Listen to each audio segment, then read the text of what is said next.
this is a campaign by the Chinese government to silence dissent on U.S. soil. My name's Roman Rozhovsky. I'm the Assistant Director of the Counterintelligence and Espionage Division for the FBI. Transnational repression. How much of a national security threat is this phenomenon? It's a huge priority for our adversaries, such as China, Russia, and Iran. So it's a huge priority for us. And we're seeing more and more of these cases, and we're seeing escalating tactics, everything, from assassination, forced kidnapping to harassment, hiring organized crime or private investigators to go after people on U.S. soil. So it's a big issue for us. Have the activities intensified? Yes. In the last few years, they've definitely intensified, and the tactics have escalated to violence and kidnapping and murder for hire. What is transnational repression? So it's a broad, complicated topic. I would summarize it as anytime someone criticizes an authoritarian government, usually, or just any foreign government, and then that government comes after the person on U.S. soil and tries to silence them through a variety of tactics. What specifically have you seen the Chinese government doing here in the U.S.? So in some of our cases, we've seen them send officials here to harass individuals. We've seen them hire private investigators to surveil people. We've seen them hire private investigators to try to get them to commit violence against individuals. We've seen them hire private investigators to destroy things, such as there was a statue of Xi Jinping in California that criticized COVID policies, and they hired a private investigator who burned it down. We've seen them threaten the families of these people who are still in China. We've seen them recruit U.S. government officials to try to get database access to see when an individual would travel so they could try to arrest him. Are all of these activities illegal? Most of them are. There are some loopholes that they take advantage of. So, for example, if I'm a Chinese intelligence officer and I want to surveil you, I can hire a private investigator to follow you on a public street. An American private investigator, and that's currently not illegal. So that is a loophole they've been taking advantage of. However, if that private investigator does something illegal, then it becomes illegal, and we can prosecute under the Agent of a Foreign Power Act. There was a case, a prosecution indictment a couple of years ago, and the case is ongoing, involving allegations of a secret Chinese police station. Yes. We had been investigating this before the report came out, and it was a police station that was covertly set up in Manhattan, and we executed a search warrant and arrested and indicted 2 individuals that were running the police station. I can't say much about the prosecutions because they're still ongoing, but I can say that in the indictment we described how one of those 2 individuals was tasked by an MPS official in China to find a dissident that was the campaign manager for a former Tiananmen Square protester who was running for Congress in New York. What is your reaction when you hear about, in your words, establishing a secret police station on U.S. soil? It is a gross breach of U.S. sovereignty, and we were all surprised when we found out about this, and you can imagine the reaction if the FBI tried to set up a covert station in Beijing. So it's shut down now, and obviously the U.S. government does not appreciate what China did with that.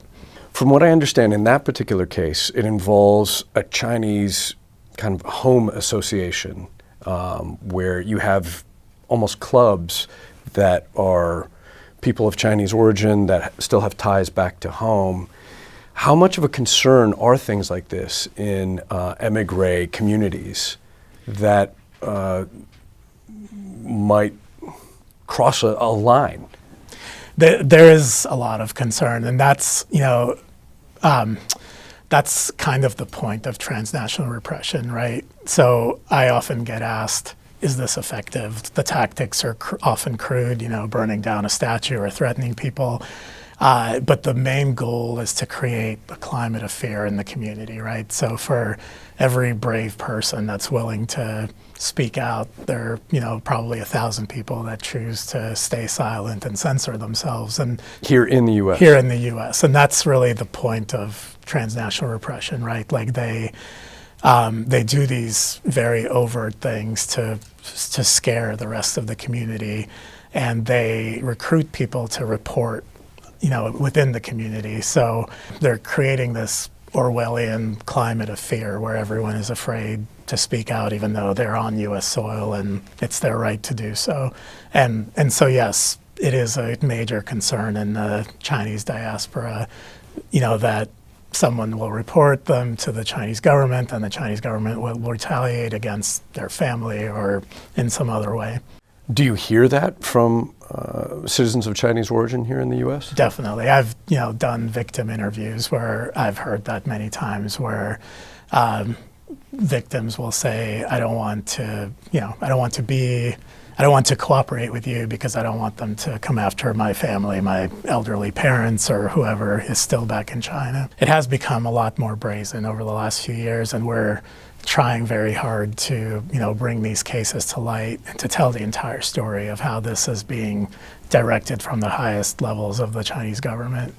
In another example, we had a professor that came over in the early 2000s who started basically a fake pro-democracy foundation so he could keep tabs on the real pro-democracy activists. So it's been very aggressive and widespread. And from what you're describing, it sounds like there are different levels of American society that have actually been compromised at this point. Absolutely. And infiltrated, basically. Right. Can you describe the scale of resources that the FBI employs to combat this? It is a priority for us. We have hundreds of people working on this. Should people here in the U.S. be paranoid and looking over their shoulders for agents or proxies of foreign adversaries? If you're a vocal dissident with a large following, I would say yes. It's that dangerous? Yes. Here in the U.S.? Yes. If you're popular and vocal and have a very large following, you'll be seen as a threat by these governments. If the threat is so real here in the U.S., do you have estimates of how many people might be acting as proxies for or as agents for a government like China here? I couldn't give you exact numbers because, but I... Is it in the hundreds or thousands? I think hundreds would be accurate. Does the same go for other countries, other governments like Iran and Russia? Yes. Are we talking about hundreds? Well, their resources are far more limited than China's. China has vast resources to deploy against this problem, whereas Russia, to deploy for this purpose. Russia and Iran are far more limited. So I would not say hundreds for them. But that brings an interesting kind of comparison. You've said that the FBI has hundreds of agents tasked to deal with transnational repression, and you're saying China alone potentially has hundreds of proxies and people involved in this criminal activity here. Yes, we are out-resourced by China in many areas. On U.S. territory? Yes. That's a startling admission. Well, let me qualify that. Because of how interconnected the world is now, individuals don't have to necessarily be on U.S. soil to engage in these activities. So when I say we're outnumbered, it's not specifically on U.S. soil.